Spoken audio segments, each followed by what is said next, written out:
International Empirical Ecocriticism. And I suppose many of you already know his works and what he has been doing and writing. But I would like to mention that he is the author of Peak Oil, Apocalyptic Environmentalism and Libertarian Political Culture. And he is also editor of Eating Chili Crab in the Anthropocene, Environmental Perspectives on Life in Singapore. He is a co-editor of an Ecotopian lexicon, and he has also been co-editing Empirical Ecocriticism, Environmental Narratives for Social Change. And this will be published soon, if I have understood correctly.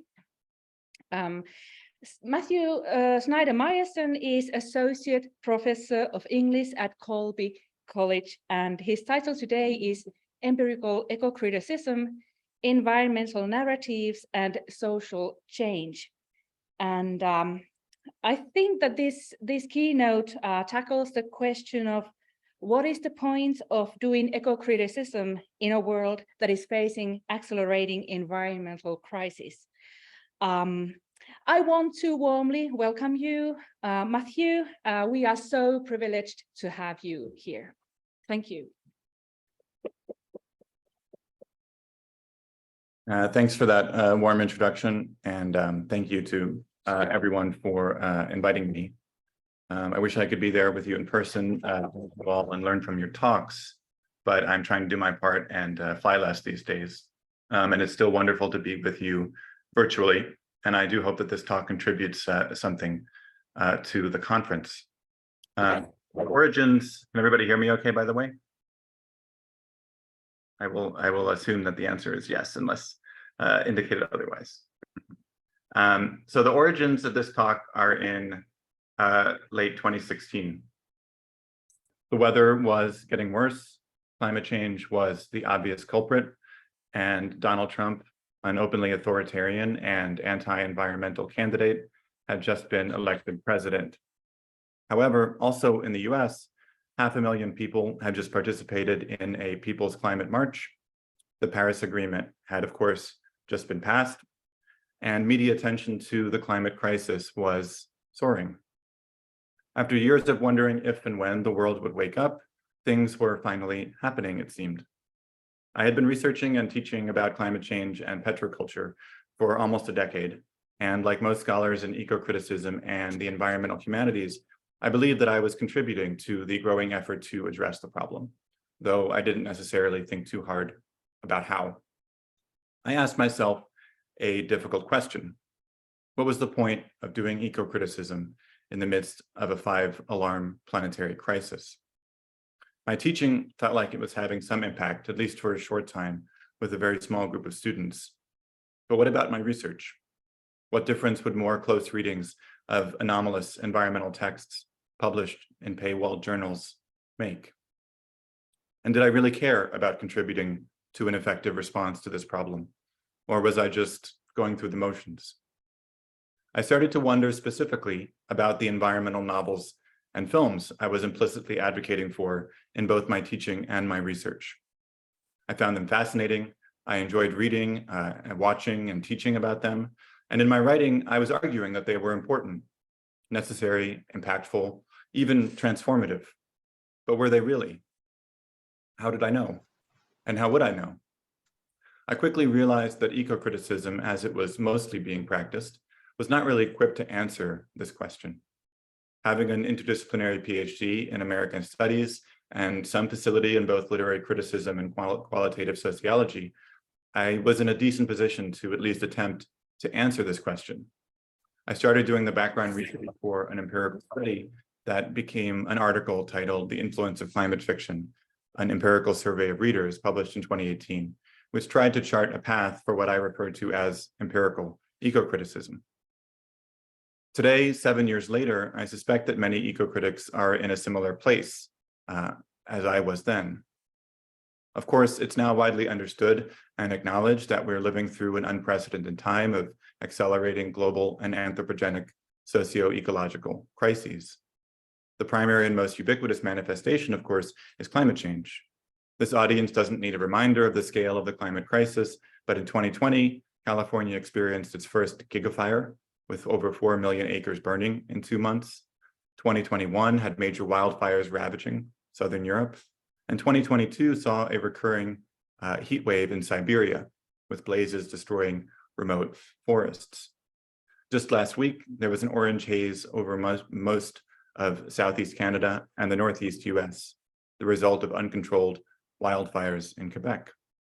The consequences of climate change are now felt all over the world, with unprecedented heat waves from Australia to Europe, making daily life unbearable and causing premature deaths. The chances of fatal floodings increase every year from Nigeria to Pakistan. The psychological costs are incalculable. All of this death, violence, suffering, and trauma is distributed unequally, borne first and most by the people and non-human animals who bear the least responsibility. And while climate change is the most grave, urgent, and permanent of the challenges we face, it's accompanied by a broader environmental crisis characterized by deforestation, ocean acidification, desertification, defaunation, species extinction, air pollution, and plastic pollution. As their manifestations become more obvious and undeniable, awareness and concern are also growing. We're finally witnessing, it seems, a public recognition of the incredible gravity, urgency, and truly existential stakes of ongoing socio-ecological crises. This recognition, however, does not always include an acknowledgement that culture, values, and stories are at the heart of the problem. This is partially, I would argue, because of the modern tendency to view environmental issues as problems that are approached and ultimately resolved through science, technology, and policy. All three are important and necessary, but we often forget what they are and what they're capable of doing. Science helps us understand the world and develop projections for different future trajectories, while technology and policy are tools to shape the world. But a tool can be used, as we all know, in many different ways. A hammer can be used to pound a nail into a board, the first step in constructing a sustainable modular house for climate refugees, let's say. But it can also be used to smash a window or bludgeon an animal to death. And that's what our technology and policy have often been doing, except the windows we're breaking are part of our only home, this planet Earth, and the animal represents the growing number of birds, fish, reptiles, insects, and other creatures that are simply disappearing. The future is being shaped not just by science, technology, and policy, but by the desires, values, and priorities of those who wield these powerful tools, as well as the systems in which they're embedded. These desires, values, and priorities are in turn shaped by the environmental, or more accurately today, the anti-environmental, attitudes, affects, beliefs, and behaviors of average people, as well as economic and political elites. And while economic and political systems operate according to their own logic, inertia, and path dependencies, they generally require the participation, consent, or at the very least, the quiescence of individuals and communities. As such, the attitudes, affects, beliefs, and values of average people, primarily those in high consumption, rich, and geopolitically powerful countries, are a crucial site of struggle in responding to the challenges we face. For decades now, scientists have produced report after report after report about these problems. These are some of the ones released in 2020 alone. And in recent years, these reports have received quite a lot of media attention with increasingly alarming headlines, but to shockingly little effect.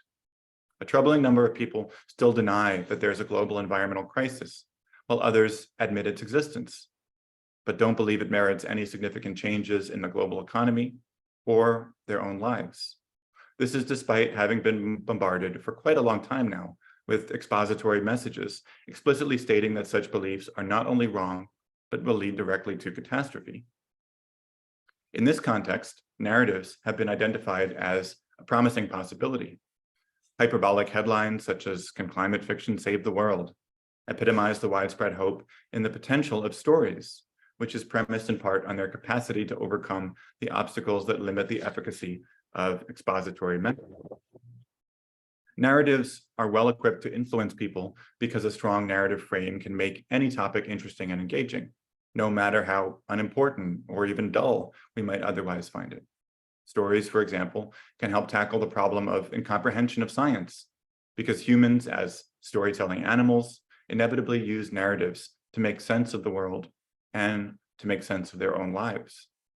This has been demonstrated by empirical research and has also become the common wisdom of the marketing, PR, and political consulting industries, which typically rely on storytelling to move products and to elect candidates.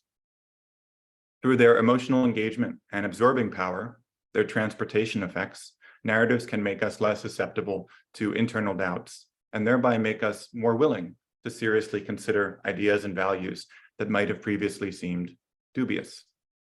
Beyond the theoretical, there is the basic fact that in many places today, environmental or anti-environmental attitudes, affects, beliefs, and values are inevitably influenced by culture and media, because that's simply how we frequently interact with the world and learn about it. They are inculcated first when we're young by lullabies, cartoons, children's books, school textbooks, films, and ads. And then as we mature, they're inevitably shaped by the unique combination of media that each of us consumes and are exposed to throughout our lives, including but not limited to pop music, photos, films, documentaries, shareable videos, memes, GIFs, TV and streaming shows, ads, radio programs, podcasts, plays, short stories, sermons, prayers, poems, novels, graphic novels, fine art, and video games, as well as Twitter and Instagram posts and TikTok videos. In the US in 2020, the average person consumed 5.7 hours of traditional media every day. Another 7.5 hours was spent with digital media, some of which was focused on shareable videos and other narrative content. In Germany, the combined total was 10.3 hours. In the UK, 9.0. In Japan, 7.5. In the world's most populous countries, China and India, the totals were 7 and 6 hours, and growing quickly. In this context, it's simply undeniable that media constitute an important site of intervention. Given this ubiquity of media and the proven potential of storytelling, there are, I think, good reasons to be hopeful about the persuasive power of environmental narratives. But for that hope to transform into something sufficiently solid to serve as a basis for effective communication strategies, we need to study the impact of such narratives directly and empirically. This is what empirical ecocriticism sets out. In addition to producing new knowledge, empirical ecocriticism's goal is to expedite the social change that is desperately needed to respond to the web of environmental, social, and political crises that the world finds itself enmeshed in today. Given this desire for social change, one that most eco-critics share, we're interested not only in whether cultural texts foster more awareness of injustice and looming catastrophe, awareness sometimes being fetishized by academics and intellectuals, but whether they're more or less likely to lead to enduring changes in consciousness, behavior, and of course, political engagement. In this way, we hope that research in empirical ecocriticism might be of some use to communicators and storytellers. While empirical ecocriticism is trying to do something novel, its goals are hardly new. We build on ecocriticism's longstanding focus on the relationship between cultural text and environmental issues. It's from ecocriticism and the larger field of environmental humanities that empirical ecocriticism takes its acute attention to the ecological dimensions of a broad range of narratives. But rather than just theorizing, speculating, or gesturing towards the impact of a text, genre, or category of media on viewers and readers, empirical ecocriticism sets out to investigate that impact empirically. Already, empirical ecocriticism has contributed to ecocriticism by investigating what I would argue is a bedrock assumption of ecocriticism, that environmentally engaged narratives have a positive impact on readers' attitudes, feelings, and behavior in relation to the more than human world. This assumption is particularly pronounced in some of the early and path-breaking works of ecocritical scholarship. For example, in her introduction to the foundational ecocriticism reader, Cheryl Glotfelty suggested that one of the typical questions posed by ecocritics is, how do our metaphors of the land influence the way that we treat it? In Seeking Awareness in American Nature Writing, Scott Slovic, the longtime editor of ISLE, explored the way that creative nonfiction stimulates environmental consciousness in readers. In Writing the Environment, Ecocriticism in Literature, Richard Carriage and Neil Samuels observed that ecocriticism seeks to evaluate texts and ideas in terms of their coherence and usefulness in response to environmental crisis. And finally, in Writing for an Endangered World, Lawrence Buell expressed a similar hope that an ecocentric form of literary imagining would lead to a reorientation of human attention and values that will make the world a better place.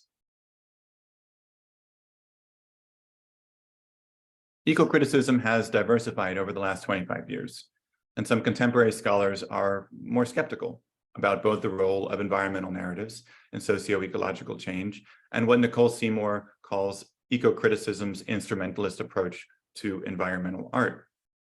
This approach, she argues, leads its proponents to evaluate cultural texts on their capacity to inculcate proper environmentalist feelings, educate the public, incite quantifiable change, environmental activism, or even solve environmental problems. Indeed, this is very common in current ecocriticism, constituting to some extent an underlying sine qua non for the field as a whole. Seymour fears that this instrumentalism not only risks confirming the negative reputation of environmentalism as didactic, prescriptive, and demanding, but also overshadows environmental narratives' capacities, such as bearing witness to crisis, enacting catharsis, serving as cultural diagnosis, and so on. That may be so, and Seymour's critique of environmentalism's dominant tone and reputation is, in my personal experience, accurate. Even so, I and others are interested in learning how bearing witness to crisis or offering a cultural diagnosis affects the people who are exposed to environmental as well as non-environmental narratives. Even if it's true that all narratives are actually about the socio-ecological dynamics of the Anthropocene, this age of climate and nature crisis, something that I regularly discuss with my students, this doesn't mean that they are likely to have the kind of effects that most eco-critics might wish. Perhaps I want to suggest today, it's time we stop thinking of instrumentalism in a pejorative way. Perhaps with the world on fire, it's a good thing to explicitly try to be an instrument of positive change. What would ecocriticism look like if we were to organize the field around that mission? There are, of course, many answers to this question, but empirical ecocriticism has been a compelling one for me, my collaborators, and others. The goal of empirical ecocriticism is to expand our understanding of the psychological, social, and political work of environmental narratives through synergy by integrating the environmental humanities and environmental social sciences. Empirical ecocriticism aims to take the most relevant claims about environmental storytelling made within the environmental humanities and contextualize them within the scholarship in the social sciences. Similarly, it connects relevant claims from the environmental social sciences to existing humanistic scholarship on environmental narratives, and then submits them to empirical tests so that the resulting data can be analyzed under the brighter light of both bodies of knowledge. The aim is to obtain conclusions that will be valid according to the established conventions of the social sciences and appropriately sensitive to the aesthetic, visual, psychological, cultural, historical, and political dimensions of narratives. Empirical ecocriticism can draw from and contribute to a number of fields and subfields, including but not limited to narratology, ecomedia studies, environmental aesthetics, ecomusicology, the philosophy of literature, media studies, environmental psychology, the sociology of literature, and the anthropology of popular culture. To put it more metaphorically, instead of ecocriticism, environmental communication, and other subfields continuing to develop as isolated monocultures, empirical ecocriticism can be the soil in which more productive polycultures might grow. This is what I've tried to do in my own research in empirical ecocriticism. And so with the rest of my time today, I'm going to focus on one of my studies and emphasize what qualitative empirical ecocriticism might add to ecocriticism. The study I'll be discussing is focused on Paolo Bacigalupi's The Water Knife. And now one of the things I appreciate about the social sciences is the emphasis on having clear selection criterion for a case study, which helps us know how generalizable a result is. In this case, I selected The Water Knife because it's a widely read novel based on the number of Goodreads ratings, as well as a critically acclaimed work by one of the most popular and respected environmentally engaged Anglophone authors of the previous decade. Many of you, for example, are probably familiar with some of Bacigalupi's other novels. The author also made numerous claims about why he wrote the book and what he hoped readers would take away from it, which offers a nice opportunity to compare my results with his goals. And finally, in many ways, this book is a prototypical example of American climate fiction, a cautionary tale of a quasi-apocalyptic climate change near future, intended to dramatize what might happen if readers don't intervene presently. For those who haven't read it, The Water Knife is set only a few decades in the future in the American Southwest, where climate change has led to permanent drought, and individual states fighting literally for access to water have closed their borders to non-residents. Texas is a failed state, and California one of the few places that's still functioning. The central character is Angel Velasquez, a ruthless water knife who ensures the steady flow of water to his bosses in Las Vegas. The novel is set in Phoenix, which is in the midst of collapsing amidst water scarcity, a flood of migrants from Texas, corruption, and gang warfare. Angel and other regional players attempt to track down ancient water rights that could shift the balance of water access and thus power in the Southwest. But readers of The Water Knife probably remember its style as much as its individual plot points. The novel is an effective exercise in placing a pulpy, hard-boiled thriller in a climate change future. It keeps the pages turning through a central whodunit, conspiracies, shifting allegiances, and a cliffhanger at the end of every chapter. And as the mist of blood in this promotional image demonstrates, it's also a pretty violent book, something that I'll come back to. The methodology for the study I'm describing was a survey questionnaire administered online with both open-ended and multiple choice questions. And the respondents were recruited via Amazon Mechanical Turk, an online crowdsourcing service that has become popular with social scientists over the last decade. One survey group was composed of 86 Americans that had read The Water Knife, which was confirmed by asking them for a plot description. And another survey group was composed of 183 Americans who had read a work of fiction in the last year, but not The Water Knife. And I won't really be discussing why I had that group as much, but I'm happy to answer questions about it in the Q&A. Some of the strengths of this methodology and qualitative methodologies in general are the potential to uncover unexpected results, the kind of rich detail that open-ended responses provide, cost. So qualitative research can be relatively inexpensive compared to quantitative experiments, which can sometimes cost as much as $10,000 or $20,000 US to conduct. And the likelihood of receiving significant and publishable results. So one of the sort of potential drawbacks for newcomers of conducting a quantitative experiment is if you receive sort of a null result, sometimes that can be difficult to publish. Whereas if you're doing an exploratory study about a topic on which not much has been done, the results are more likely to be significant, no matter what you find. Of course, as with every methodology, there are limitations. First, since the information is self-reported, there's the potential for biases to influence reader responses, although we designed the survey questions in order to avoid this as much as possible. Second, some social scientists have argued against the use of Mechanical Turk for generalizable results, although it's generally considered to be at least as representative as other commonly used techniques, such as using student populations, which is very common, for example, in psychology. Finally, the results from qualitative studies can't be considered conclusive in the way that a controlled experiment can be. As a work of climate fiction, The Water Knife is noteworthy in its focus on climate injustice, a critical subject in this era of mass displacement and migration due in part to climate change.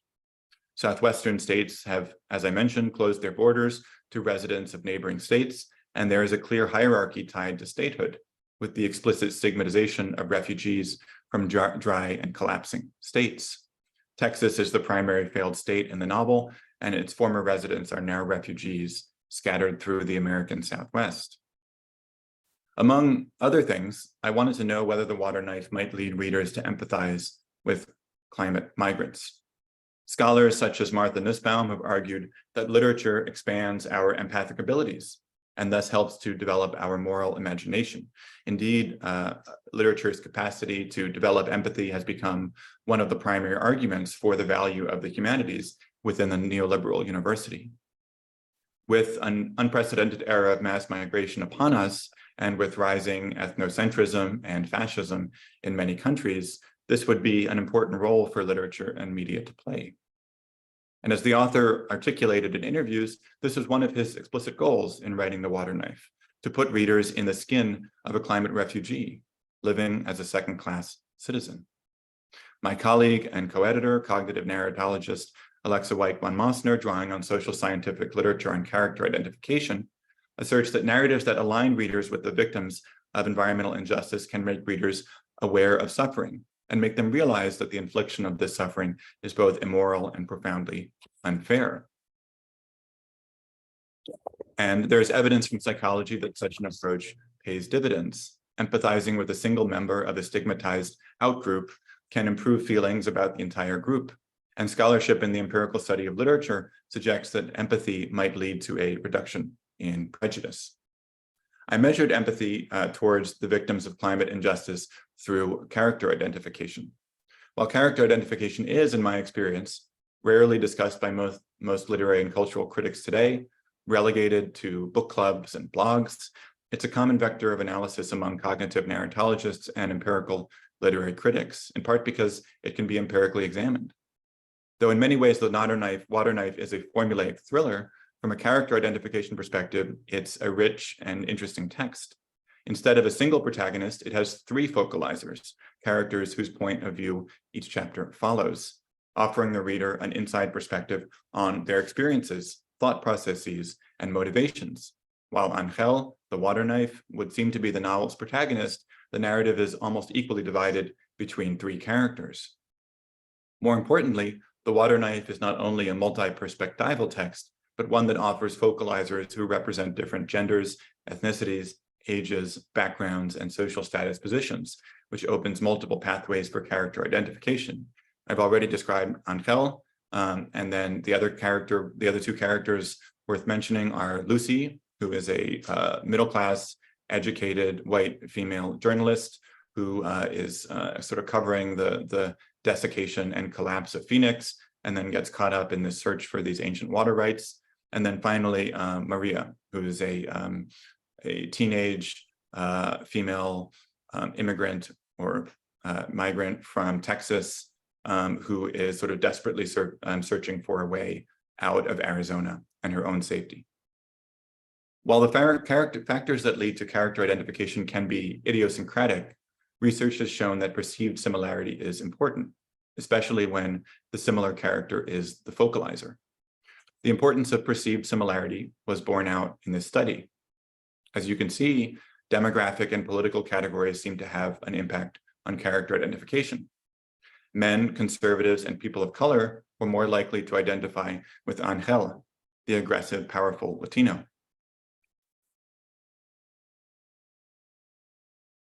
Women, conservatives, and white readers were more likely to identify with Lucy, the white female professional.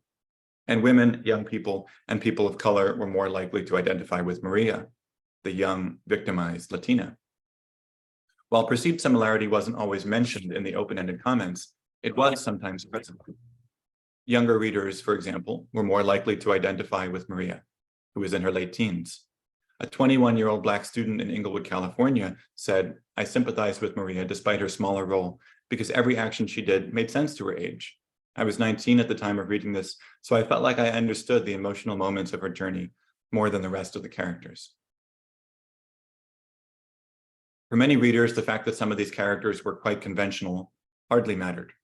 As a 29-year-old Latina retail manager in Maine commented, "Maria is a character we've seen in countless novels before. Yes, the tough, street-smart girl who's been run over by life and is just done with it all.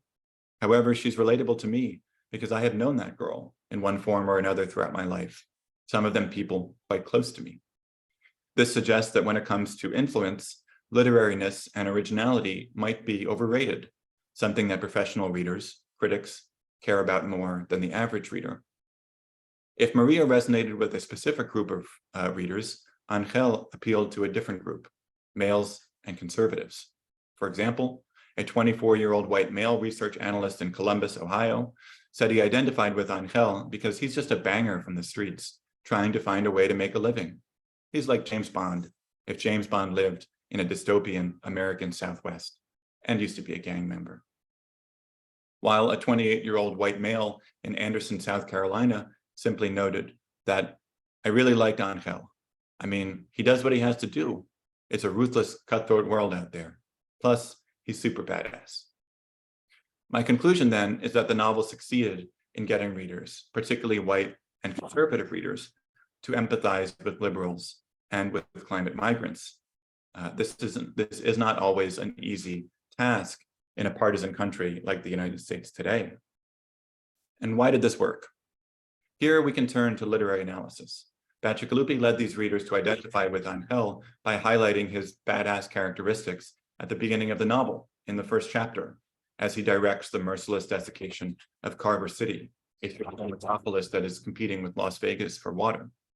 Only later do readers learn about his childhood of poverty in Mexico and his struggles as an immigrant in the US, and then watch him reconsider his moral allegiances and obligations. This is important, turning back to social psychology, because research has found that when readers are resistant to identifying with outgroup characters, that resistance can be decreased when the character's identity is revealed later in the narrative. The second hypothesis I'll discuss today is that The Water Knife is a novel about climate change. Given that many readers gained a heightened awareness of climate justice and came to identify with climate migrants, can we conclude that The Water Knife succeeds as a vehicle of creative climate communication? The answers to a different survey question suggest that the novel's influence is more complicated. Respondents were asked an open-ended question. What lesson or message did you take away from this book, if any? The results were organized into 11 emergent categories that emerged from the data, and then coded independently by 2 research assistants. Most answers were long, containing multiple lessons, and were therefore assigned to multiple categories.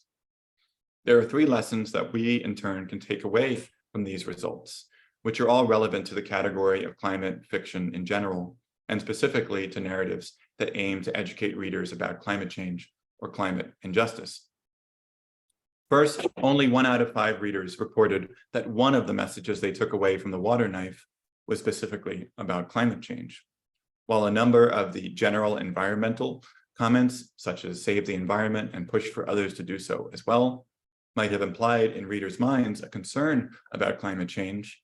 They also might have concerned water scarcity or resource management, 2 related but distinct issues that some respondents conflated. While almost all critics saw in The Water Knife a blunt, and sometimes overly blunt, message about the threat of climate change, a minority of readers in this survey agreed. For almost 1 out of 5 of them, the takeaway actually concerned human nature, claims about the way that people really are. The Water Knife portrays a world in which a very particular perspective on human nature, defined as the self-interested pursuit of individualistic goals, has become dominant, or rather, even more dominant than it is today. Since this is the way that the world works, it justifies the decisions by all actors to behave in this way. And this perspective is articulated in word and deed throughout the novel. It's not particularly subtle, but it's made very clear in its climax. Lucy, the white middle-class journalist, has been seeking these ancient water rights so as to return them to Phoenix, which would ensure the city's survival. After finally gaining possession of them, she is literally shot in the back by Maria, the teenage Latina, who will bring the critical documents to Las Vegas to ensure her own safe passage. As a result, millions of residents of Phoenix will die or become refugees. Maria's final turn affirms that starry-eyed do-gooders who don't understand basic truths about the world will always pay the price. Readers couldn't help but pick up on these claims, and their responses often echoed the words of the characters themselves. For example, the message that a conservative 33-year-old attorney from Detroit saw in The Water Knife was that we can trust people to behave in their own self-interests. Similarly, a moderate 22-year-old retail worker in Fort Worth, Texas commented, "It sounds cliche, but I got a very trust no one vibe from this book because it shows the true gritty atmosphere that humans are exposed to. This kind of genetic response to conflict that tells us to look out for ourselves and only ourselves." A moderate 38-year-old lawyer in Virginia went a step further, seeing in the water knife the way that desperate times can make people into subhuman creatures, and note the kind of terminology that's being used in these comments. Perhaps it's not surprising that one of the lessons that conservatives and some moderates took away from the book confirmed a fundamentally conservative worldview, right? This is kind of confirmation bias. But what is surprising is that so many liberals, 22% of liberal respondents, read a novel that is ostensibly, according to its jacket description and most eco-critics, about climate change, and received a fundamentally conservative and politically debilitating perspective on human nature. A liberal 33-year-old sales rep said that The Water Knife did have me reflecting on human nature a lot when she read it, and made her think that people in general can't be trusted. Similarly, a very liberal 36-year-old New York professor concluded that in the end, it's hard to trust people, and their lives are on the line and resources are short. A 34-year-old white male in Boston noted that people turning on each other seemed realistic and close to human nature. This brings up the question, perhaps, why write a novel about climate change with such a fundamentally conservative and politically debilitating perspective?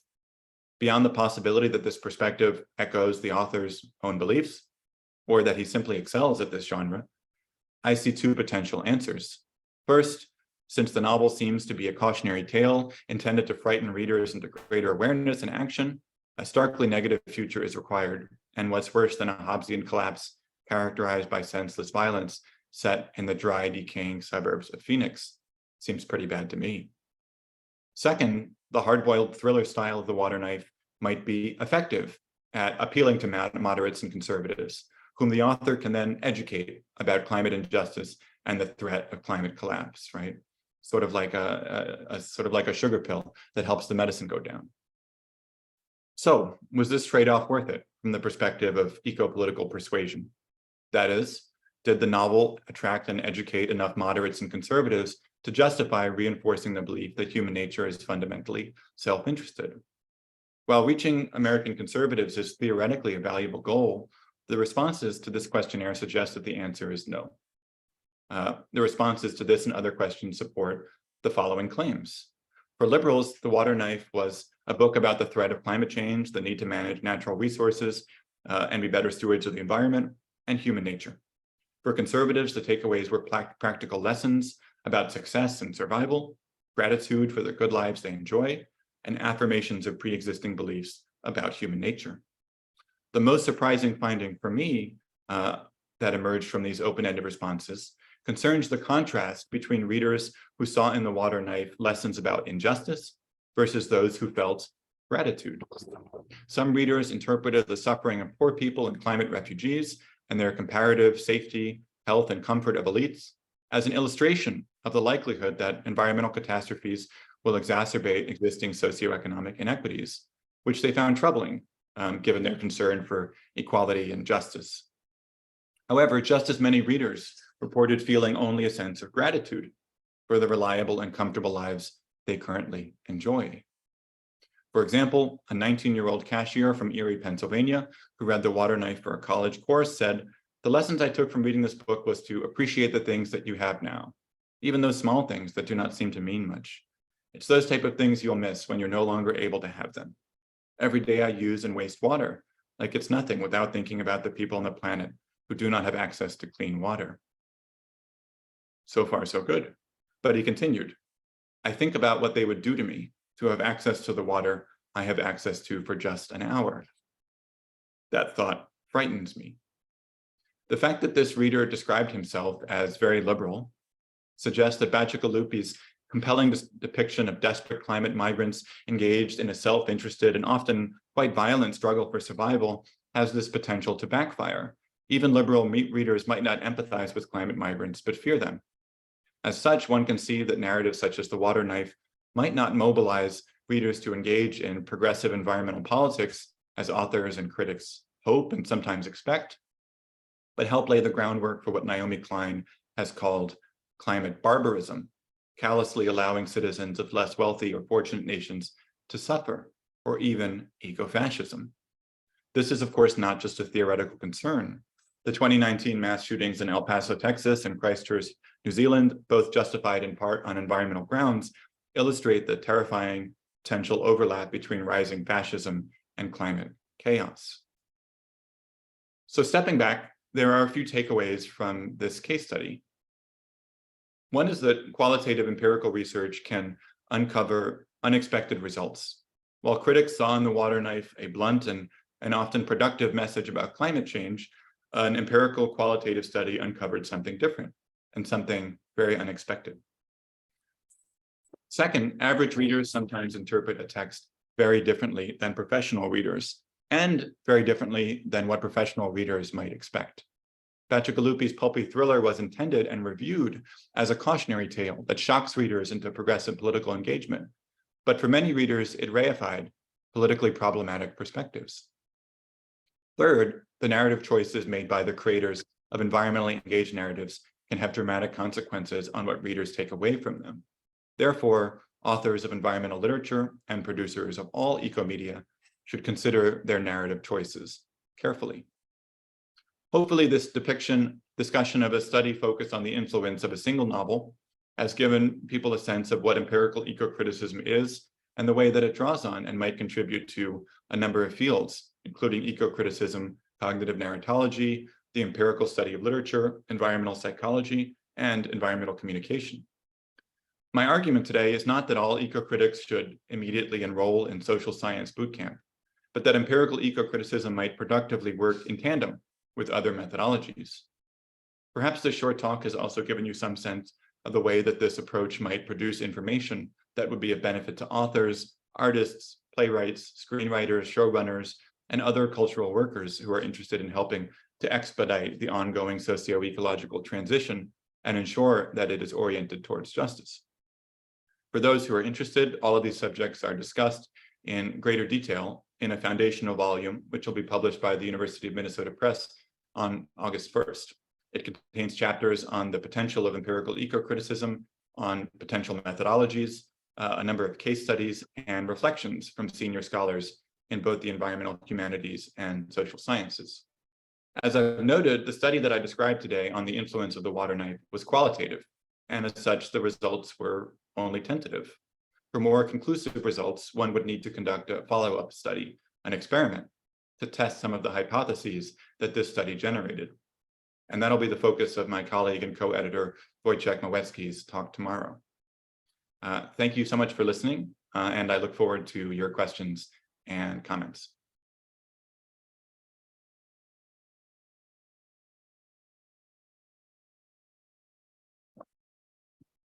Thank you, Matthew, for a very inspiring keynote. It is now time for Sanna Karkulehto, Professor Sanna Karkulehto, to say a few words and maybe comments. Sanna comes from the University of Jyväskylä. She already introduced herself this morning, but I don't know if you heard it, Matthew. Probably not. Okay, if you want to say a few words about yourself, feel free. Okay. Well, good morning, Matthew, I presume. Is that so? Mm-hmm. Yes. Well, okay, my name is Sanna Karkulehto. Very nice to meet you via Zoom also. As Anna already said, I work as professor of literature at the University of Jyväskylä, and we also have a School of Resource Wisdom over there, and I'm also a professor of that school over there.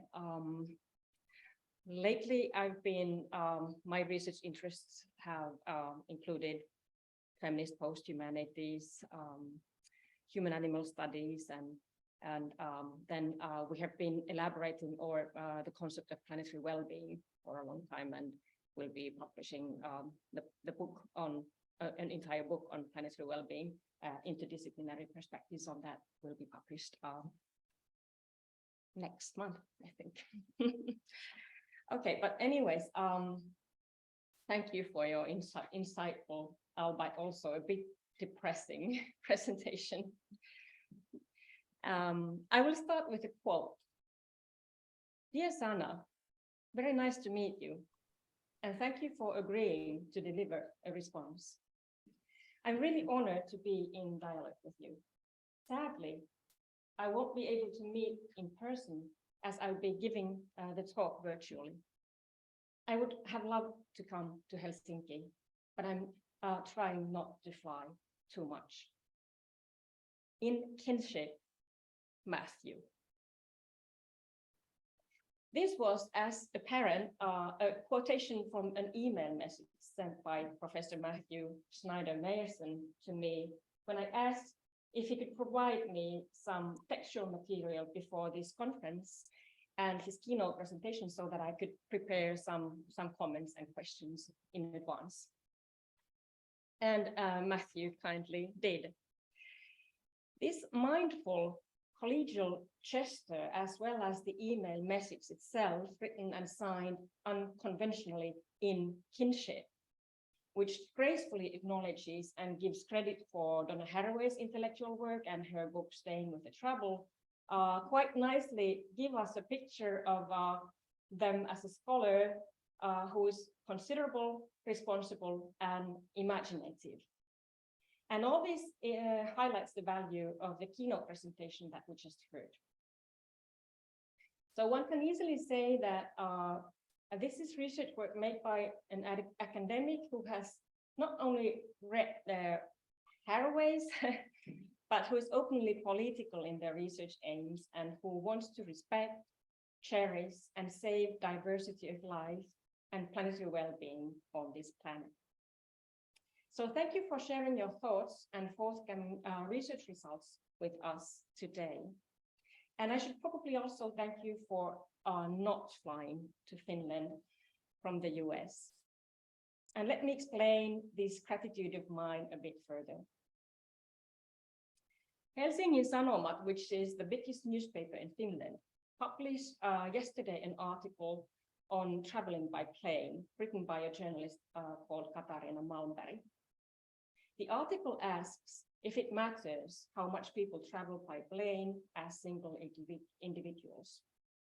The article was written after Helsingin Sanomat had first published a kind of a lifestyle article of a young woman who has traveled around the globe and visited every single country in the world. According to this lifestyle traveler, who is actually set to finance her traveling as an environmental consultant, and I would add an exclamation mark accompanied with 2 question marks here. So according to this environmental consultant, the problem of global warming will not be solved by individuals choosing not to fly. Well, environmental researchers don't agree with this, however, and they remind that globally only 1% of the inhabitants are responsible for half of the emissions caused by flying. Furthermore, approximately 80% of all people on Earth never fly. Global traveling by plane is unfair also because the environmental crisis is most harmful in the poorest countries where people don't fly or travel for work or pleasure at all, and where people can't do anything in order to try to change the course of climate change. From this perspective, lifestyle traveling or any other traveling by plane is irresponsible, and above all, it proves that every single decision of an individual to not to travel by plane indeed makes a difference. And this brings me back to Matthew's talk and the latest research results regarding readers' response when reading climate fiction, and the question, would climate fiction lead readers to empathize with climate migrants or climate refugees, so to speak? At least to me, the results that Matthew just reported to us seem quite shocking.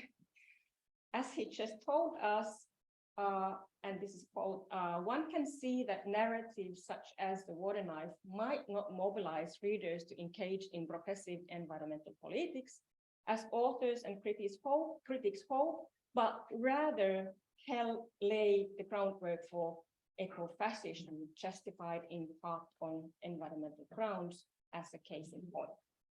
And he continues that whereas some readers interpreted the suffering of poor people as climate refugees and the comparative safety, health, and comfort of elites as an illustration of the likelihood that environmental catastrophes will deepen existing socioeconomic inequities, which they found troubling given their concern for equality and social justice, just as many readers felt only a sense of gratitude for the reliable and comfortable lives they currently enjoy, even if those lives might actually be contributing to the immiseration of future generations. And this sounds quite devastating, to be honest. But let me flip the results reported by Matthew other way around. How about if instead of saying it this way, we say that whereas some felt only a sense of gratitude for the reliable and comfortable lives they currently enjoy, even if those lives might actually be contributing to the immiseration of future generations, just as many readers still interpreted the suffering of poor people and climate refugees and the comparative safety, health, and comfort of elites as an illustration of the likelihood that environmental catastrophes will deepen existing socio-economic inequities, which they found troubling given their concern for equality and social injustice. We have been talking earlier today about the importance and the current perhaps even emphasis on not always publishing only on the so-called positive results of our research work that prove our preliminary hypotheses to be correct. Nevertheless, I would like to reimagine the results that Matthew just reported and ask how we could discuss and interpret them in presented, if presented vice versa, the way in which I just suggested. In other words, since I want to believe that changing minds and behavior of people must be started from individuals and that every individual matters, what would happen if we try to interpret these results from an opposite perspective and as a sign of hope and as a sign of a good start, after all? I would be interested in hearing how the conclusions regarding Matthew's empirical research would be presented and interpreted this way. And what I would also like to know is if there were any readers who were able to and did challenge the earlier views regarding climate change or climate refugees, and if so, would you like to share some of your further thoughts on those possible and potential readers a bit? I would also be very interested in hearing if there were any readers who were concerned about equality and social justice or social injustice, or who showed this kind of views in their response, in the ones who were positioned as conservatives, because I think that they would be the ones who matter and who could especially carry some hope. So were there any? And what do you think of these readers? Or am I just trying to be way too optimistic? And thank you again for your wonderful presentation. Thank you.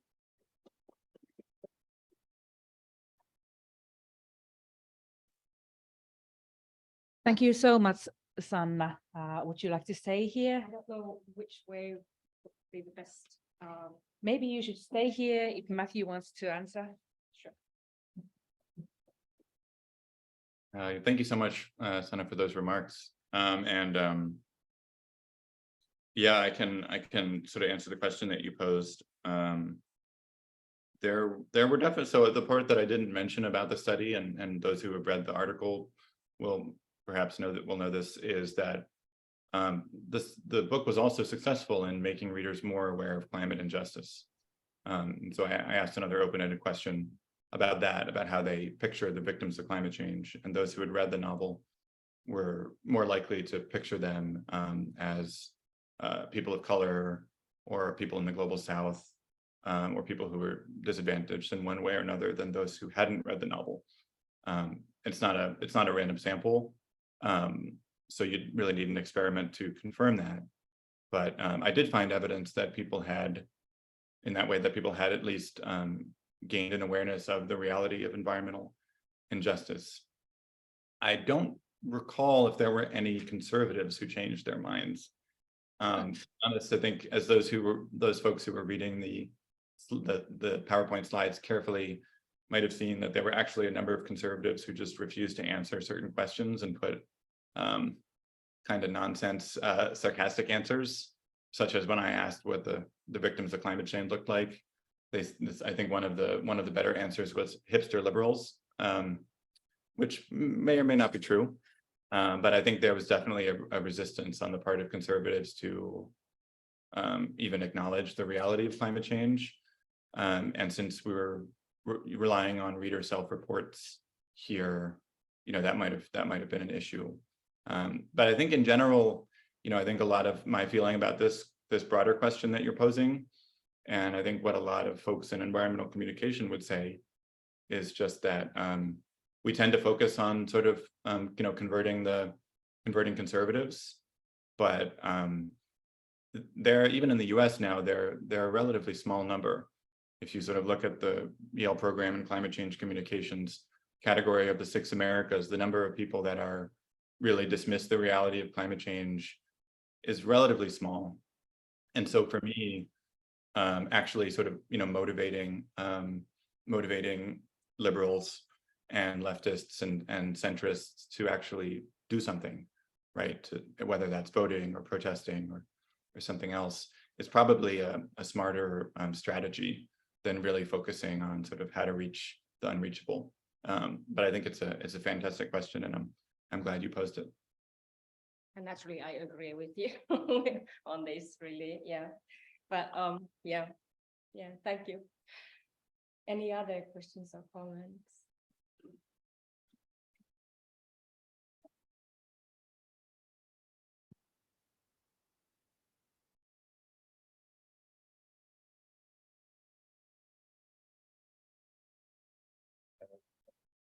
Well, hi, Matthew. Really nice to hear this talk. I have a very practical question in your survey. You were talking about how they identify themselves with characters. How did you pose that question? How was it open-ended, or was it a specific question that was like, did you identify yourself with anyone? How was it done in the survey? Yeah, so that was an open-ended question.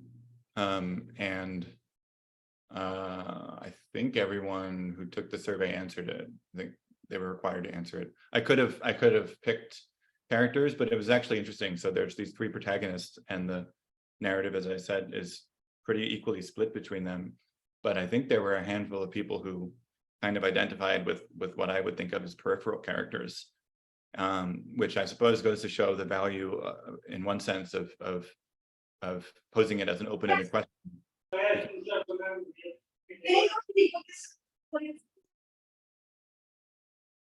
Because I never would have expected that folks would have chosen some of those characters.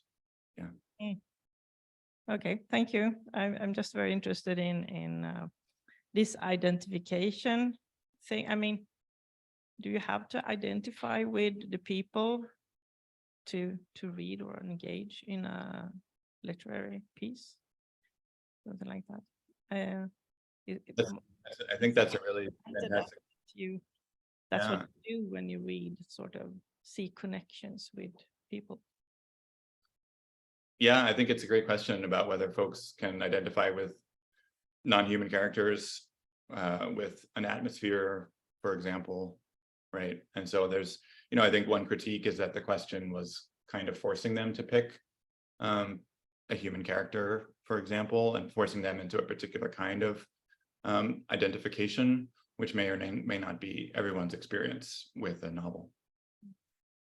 I was so curious. I haven't tried doing this kind of surveys before, but it's really interesting, this how to pose the questions. So, thank you very much.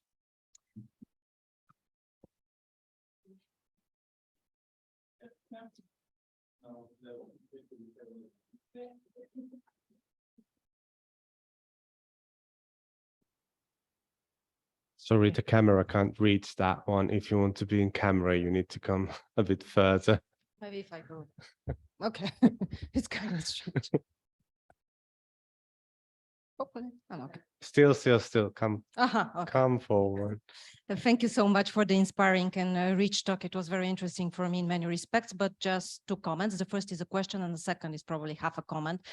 So in the beginning of your presentation, it was very interesting what you said about the cultural diagnosis. And I've been thinking about the role of socio-technical imaginaries as embodied into different environmental narratives. So do you think that it's important just to deconstruct and reconstruct this kind of socio-technical imaginaries in order to trace the genealogy of our biases regarding environmental narratives? And the second thing, since my background is in ethics, I was very interested in what you said about the moral imagination, as well as the role of climate injustice. So it seems to me, at least as a person who deals with ethics for a while, it seems to me that one of the reasons why climate injustice actually has been turned into debates about human nature in general has much to do with the idea of justice as such, specifically in terms of intra and intergenerational justice.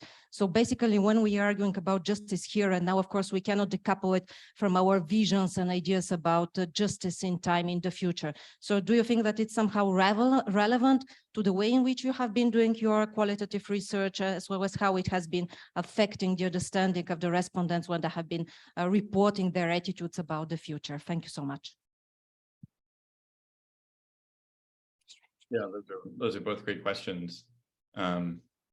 I think I understood both of them, but they were, since I can't see your face, it's always a little tricky. But I think in terms of the question about cultural diagnosis and sort of socio-technical imaginaries, I think it's a great question, and I do think it's something that one could look at empirically, right? And I think, you know, when we talk about influence, there's so many ways, there's so many people that could be influenced. And having a huge readership, which I was sort of looking at, for example, in using Goodreads as a proxy and sort of trying to justify my case study in that sense, you know, I do think that's valuable. And I think there's a good argument that eco-critics should really focus on bestsellers more than we do, right? I think we tend to look at sort of the text that we really like, tend to anomalous examples, sort of really fascinating texts or award-winning texts, and not ones that find the most readers. But I also think there's the possibility that text can find different readers, right? And so a utopian text can find readers that go on to become activists, right? And to sort of exert power on policy and politics in that way. And similarly, like when you're talking about socio-technical imaginaries, you know, I thought of a novel like Ministry for the Future, which, you know, it's 500 pages and it's quite technical, some people have described it as kind of a white paper, unlikely probably to reach most readers, but fairly likely to reach people that are making policy, for example, right? And potentially influencing them. And that could be a very important group of people. And so I do think that there's a lot of value in texts that are sort of diagnosing the problems of the present and trying to imagine better futures. And I think that's something that one could potentially get at in different ways. But that also requires us to really get a sense of who's reading these books, right? And that's one of the reasons, that's one of the things that I was looking at in this study that I didn't mention, but I think is often missing from a lot of literary criticism, right? We have this idea of the sort of implied reader or the ideal reader, but these books, some of them find actual readers. And they tend to be, you know, different people through book clubs or through random recommendations. And so having a sense of who's reading what text is important if we care about influence. The second question about how people think about the future, I think that's absolutely a critical topic. I also do research on reproduction and climate change, kind of a separate interest and pursuit, in which that question is absolutely central. And so I do think that looking at the ways that media, including fiction, can shape the way that we think about the future, including our moral obligations or lack thereof to the future, is a really important topic, and one that has, as far as I'm aware, really not been studied to date. And so I would love to see someone do more work on that. But if I didn't, interpret your question perfectly, I'm sorry, and you're, feel free to. Thank you so much. Yeah, thank you. And we have a question in the Zoom. Parissa, are you there? Yes, thank you. First of all, thank you for all the amazing talks today. I really enjoyed them all. And I would like to follow up on the question Camilla just had earlier, whether it's necessary to identify with a group in order to engage in action. And what we found in our social and environmental psychology studies was that identification, of course, is a big or a very good predictor also or influential factor for motivation to engage in social movements. But actually, you don't have to identify with a group, for example, the Fridays for Future or other movements, in order to get engaged in those groups. If you feel that this group has enough agency, collective agency, then this is enough motivation, actually. But there are also interaction effects. So if you highly identify, for example, with the Fridays for Future movement, and you feel a very high degree of collective efficacy, then the likability that you engage in these protests or other activities of these movements are higher. But actually, it's also enough to feel that these groups are agent and have the same goals that you have.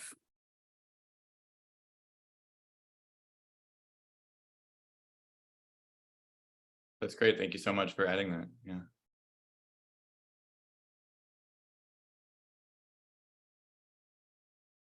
Okay, thank you. Do you want to answer, or do we take other questions? Oh, I don't really have I think that's great. That's great information. And I would love to see the article if you want to send it to me. I think that's additional information that is definitely relevant to, anyone who's portraying a social movement. But it doesn't sound like you're saying that a lack of identification would necessarily. So I don't know if it necessarily applies to the particular case study I was talking about, but I think it's fantastic, and I'm really glad that you're doing that work. Yeah, thank you. Okay, there are other questions.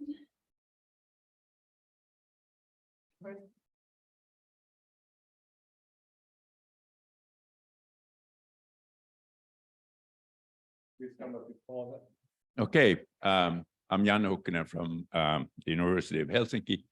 So I have to say that my field is environmental policy, so understand the question in that way. But I'm curious, in environmental policy, there's been lots of discussion about so-called nudging.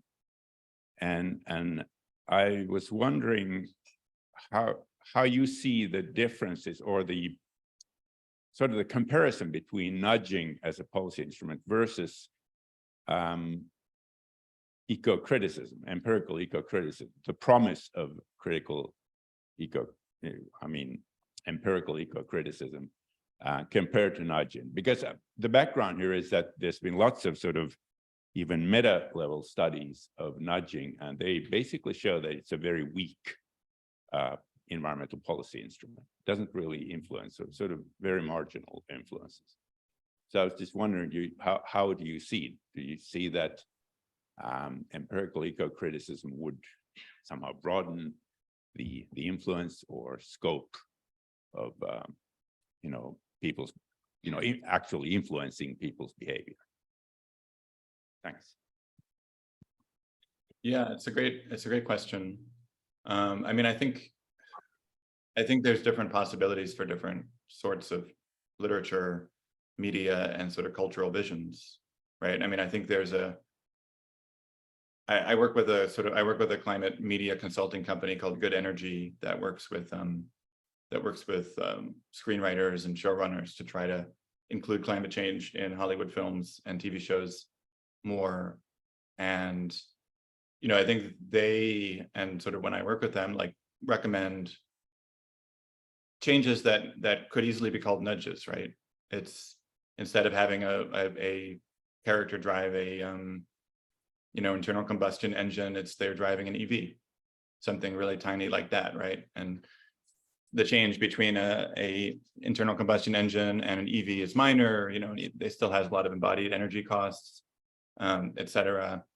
But it is a very small thing, and it's also quite easy for showrunners and for authors to do, right? It doesn't require changing the story that people are telling. But there's also stories that can sort of dramatically change the way that we think about the future, the way that we think about what's possible. And I think there's a lot, at least in my experience, there's a lot less research, there's a lot less empirical research on the way that those kinds of narratives can affect people. It's possible they're going to have minor effects in general, but potentially have major effects on a small group of people, right? So I'm thinking of a novel like Parable of the Sower, right? And when I teach Parable of the Sower, this is the Octavia Butler novel, in which a teenage African-American girl sort of starts a new environmental religion in the midst of climate collapse in California. And the majority of readers are like, wow, that was really intense. Majority of my students, at least, like, wow, that was really intense. I don't know how I feel about that. I'm ready to read something else. But then there's some people who are like, this really changed my life. And that's just anecdotal. You need to actually do a study to really confirm that. But I think sort of like getting into some of those nuanced effects, like who is reading it, how is it affecting them? And then also looking at some of the sort of longitudinal effects, right? Like sometimes in my own sort of personal, biography, my own sort of the way that I think about myself, I can pinpoint something that I read in the distant past, right? Which might not have affected me for a short period of time, but now I see as kind of transformative and impactful. And so I think, here we're sort of perhaps talking about things that are more going to be deduced via qualitative research, something like, interviews, case studies of particular individual actors, than you're going to get through a meta-analysis. It's not to say that a meta-analysis isn't, valuable, but I think it's a fantastic question, and for me, that kind of caution about, the influence of whether it's nudges or a literary text is really important, because not because it can sort of show us that literature or nudges are insignificant, but because it kind of reminds us of the scale of the problem and the ways that all these different responses, whether it's through policy, whether it's through literature or media, whether it's through protest, I think for me, all of these things have kind of amplifying effects. But it's a great question.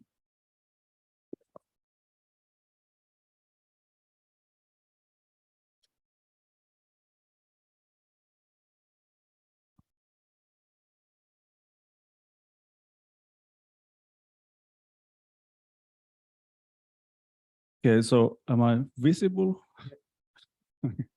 Yeah, thank you for your talk. I'm Antoni Fredriksson from the Center for Ethics, University of Pardubice. I just wanted to push you a bit on this identity question because it was already opened up by two preceding questions, because somehow I think there's something important, ethically important going on there.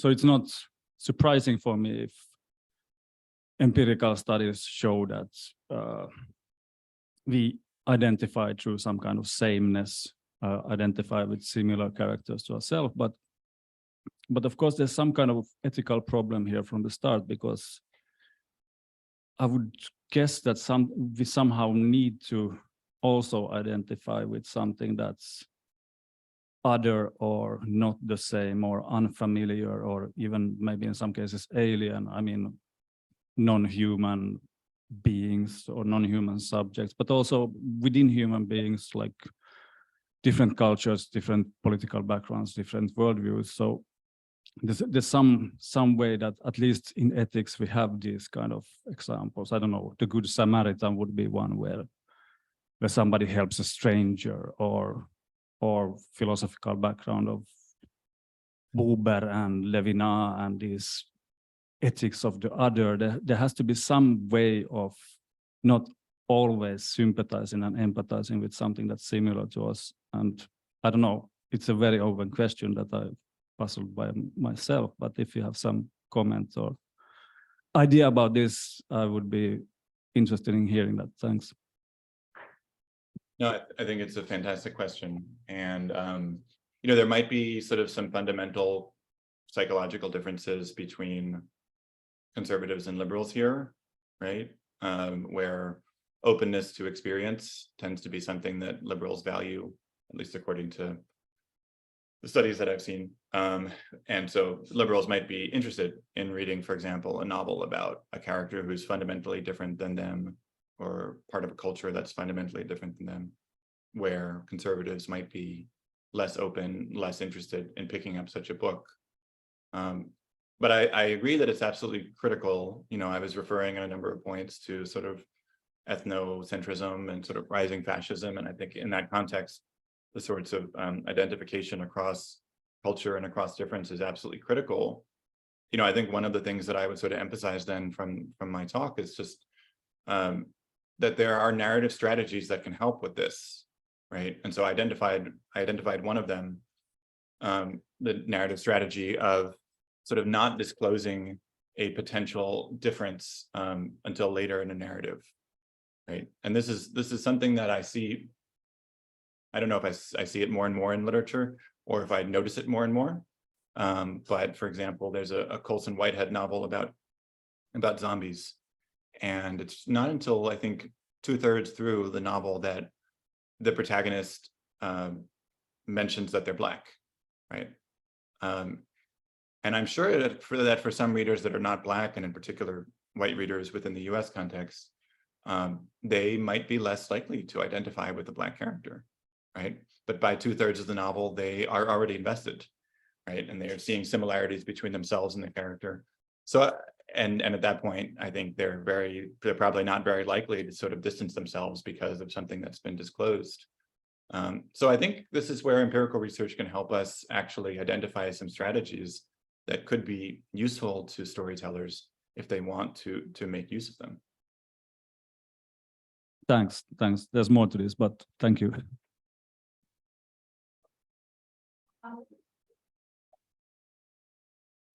Okay, this is Sanna again, if you can't see me. Just a short recommendation in book edited by me and some of my colleagues entitled Reconfiguring Human, Non-Human and Post-Human in Literature and Culture, which is available online. It's open access. Over there, Essi Varis writes a magnificent article about entitled Alien Overtures, speculating about non-human experiences with comic book characters. So maybe you'd like to read that if you're interested in the topic, but I think that Panu has something in his mind as well.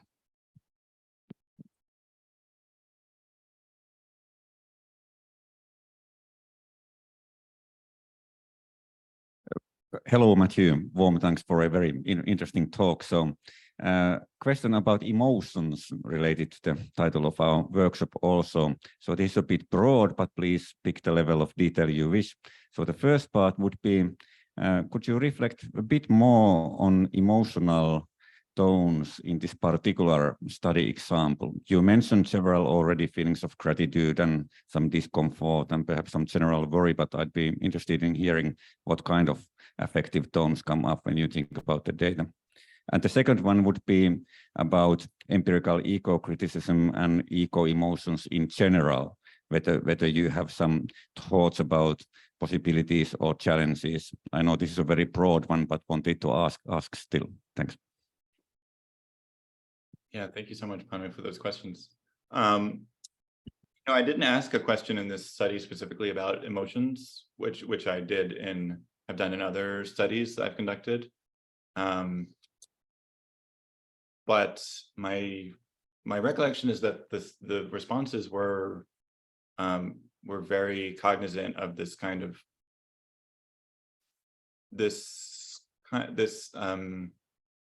almost like a conspiracism that's in the book, a sense, and multiple people use this phrase, trust no one.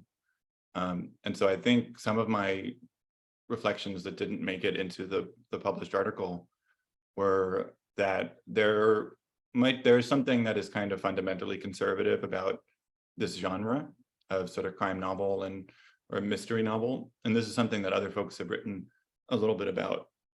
And it's interesting because there are some attempts to try to tell crime or mystery stories through an environmental lens. But I think it's a little bit of a challenge because it leads to this kind of broad suspicion that can be a very good thing, right, in sort of small doses, but can also be sort of crippling if we're talking about the need for governmental responses to sort of global problems, right? And so I think that was something that was really pervasive, in addition to this violence that is really suffusing the book, and which, in retrospect, is just quite intense. And of course, violence is something, climate change is a fundamentally violent phenomenon, right? It's inflicted on the bodies and the lungs of all of us, right, in various ways to different amounts. But the kind of depiction of violence that was in the book is potentially appealing to a certain kind of reader, and turning off a certain kind of reader. So there were some liberal readers, for example, who felt really disturbed by the amount of graphic violence that was in the book and, said, I finished this one, but I'm never going to read another book by this author. So those are the kinds of responses that I noticed. But again, I didn't ask a question specifically about it, though in retrospect, I wish that I would have, because I think that is a critical question for so much literature, especially in the category of environmental literature, right?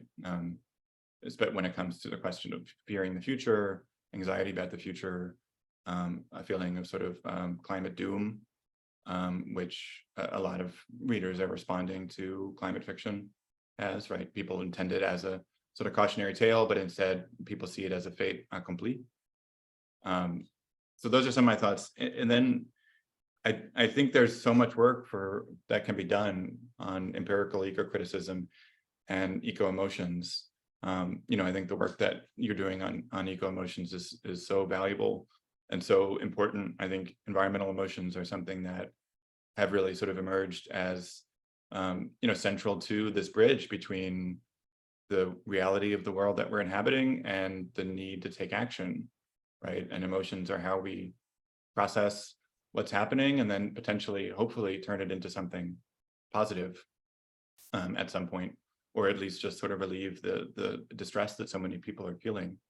And so I think there's a lot of really interesting work that can be done, because there's the possibility for using the sorts of media stimuli that we have here, whether it's a novel or a short story or a film, to sort of get at some of the nuances of environmental emotions that could be difficult when you're just talking about climate change, right? Because there's not necessarily a control group for climate change the way that there is for a climate short story. So I think it's a great question, and maybe it's something that we can all explore together.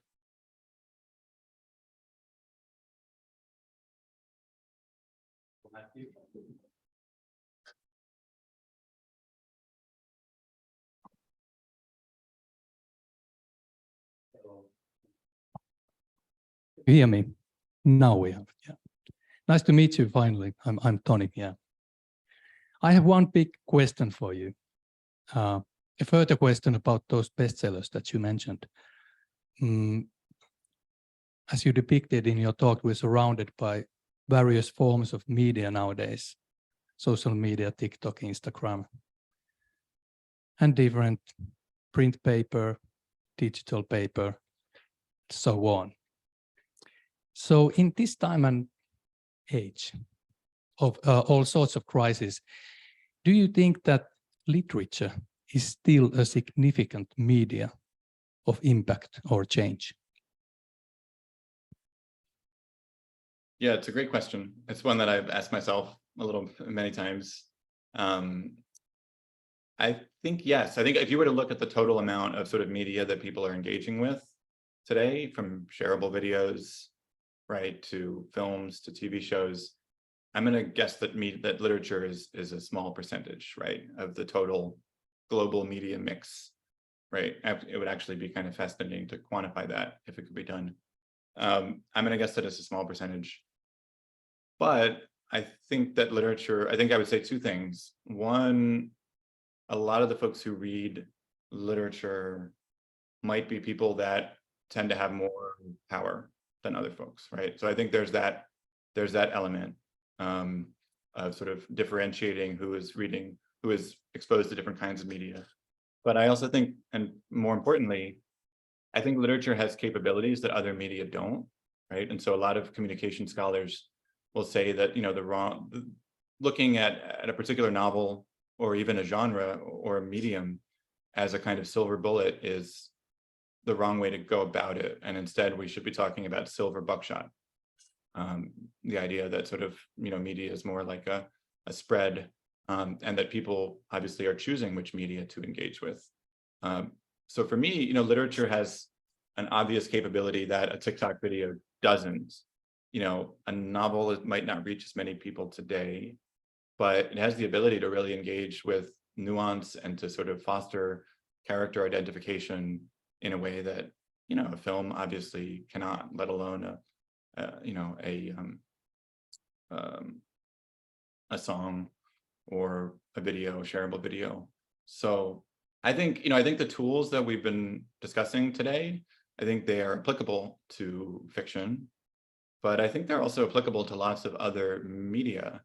And so I think they can be applied and should be applied, right, to things like shareable video and others equally. Yeah.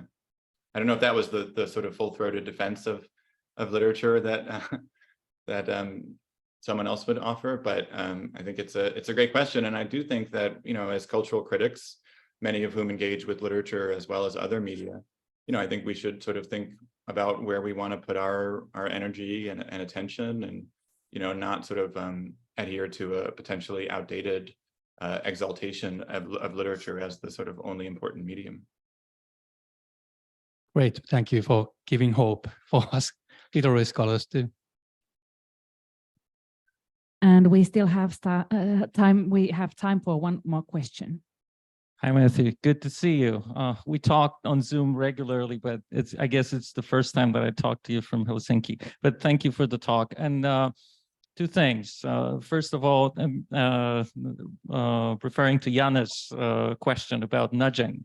So yeah, I mean, the stuff about nudging shows that the impact of nudging may be very small, but it talks about like isolated single case interventions of nudging. But if it's systematic, then that changes. So if you systematically, what Matthew does, you work with a company that tries to encourage writers to include such topics regularly. But if you create a certain culture, if people are exposed to those kind of nudges systematically, then that changes. And it's the same thing with, I don't know, brands promoting their products. Like, you know, it's just like a single nudge inviting you to buy this drink or so, that might not work, but it's everywhere, so that works.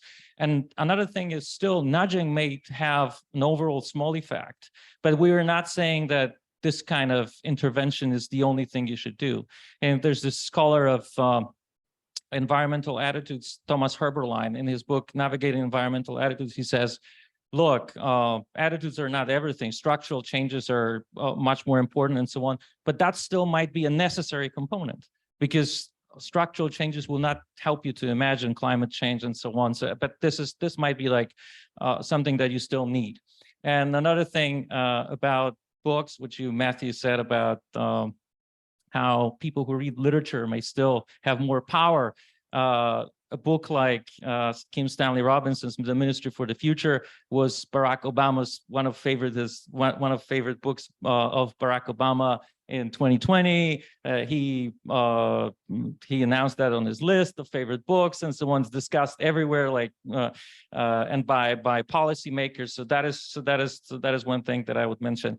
And to end on a positive note, I mean, what Sanna said, perhaps Matthew, you could say a bit about that experiment you did, quantitative work concerning the short story that Water Knife is based on, the Tamarisk Hunter. And I guess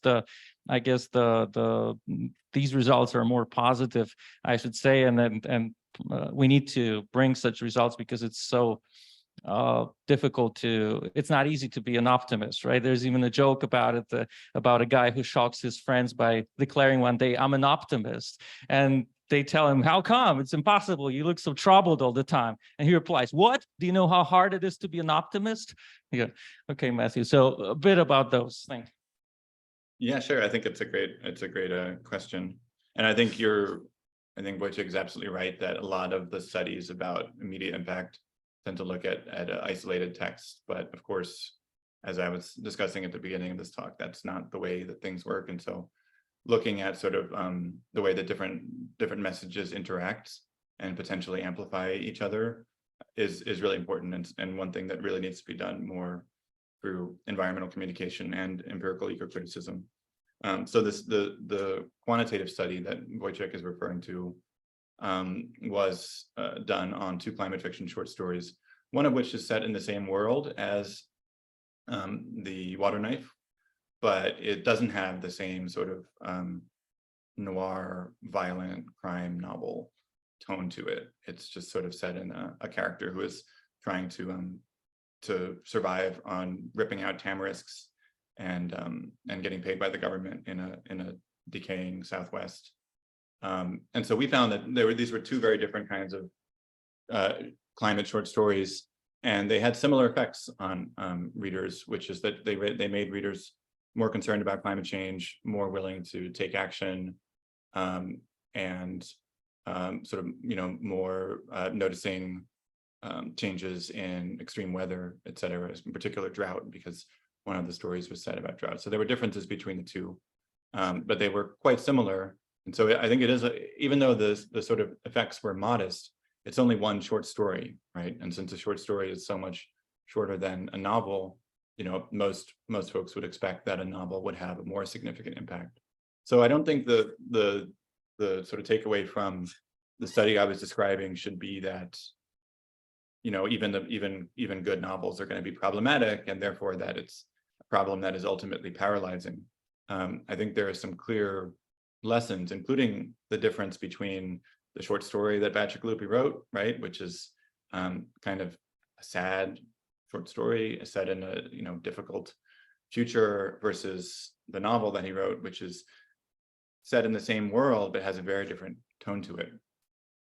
So for me, these studies are not necessarily a pessimistic take, but more about trying to sort of navigate some of the real challenges and nuances of climate communication today.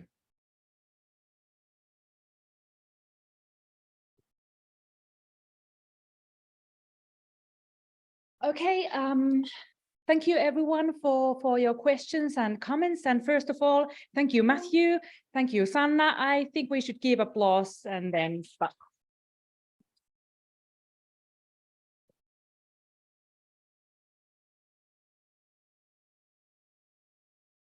And next, I think it's time for our evening program upstairs. Have a drink there, Matthew. Thanks, everybody. It's great to meet you.